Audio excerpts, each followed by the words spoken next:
Hello, everybody, and this is our week 7 journal discussion. So, for this week's journal, we are discussing assimilation and acculturation. Yeah, don't want to say it wrong. So, I first want to start by defining assimilation. Assimilation is the process of taking in or understanding ideas or information. So, it's more can be understand as an individual going into like a larger population or like a more dominant culture or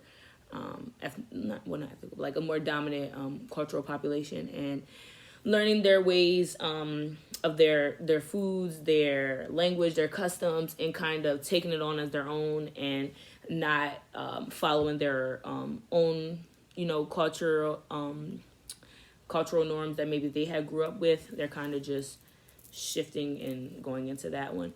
Whereas acculturation is a small amount of the culture changes. So say for instance, you're the individual, you go and you're around a more diverse population. So say for instance, me being a American, say if I went to maybe Egypt, where, or even Mexico, where some things are a bit different, or China, where some things are a bit different over there.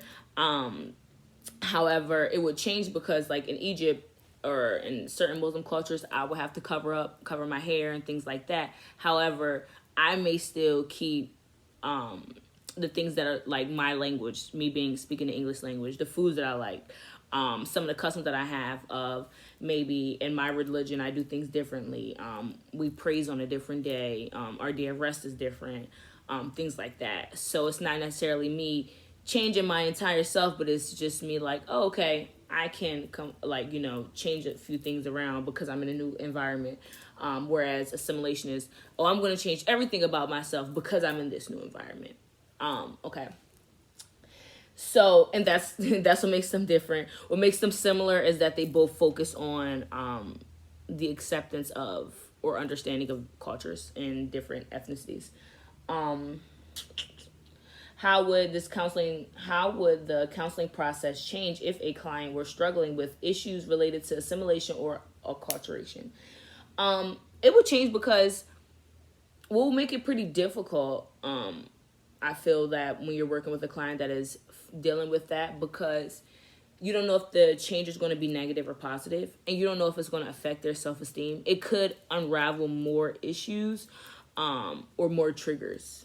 It could do a little like more harm than good, but it also could allow the client to feel more comfortable with that. They may find more comfort in with engaging in assimilation rather than sticking with their culture. But you won't know until you have the client, I feel.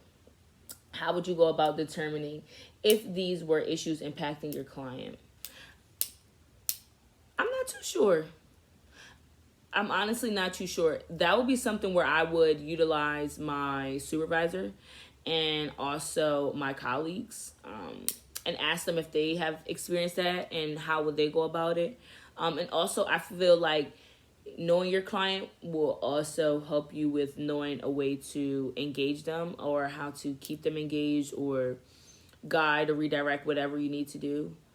Is definitely based on getting to know your client and things like that.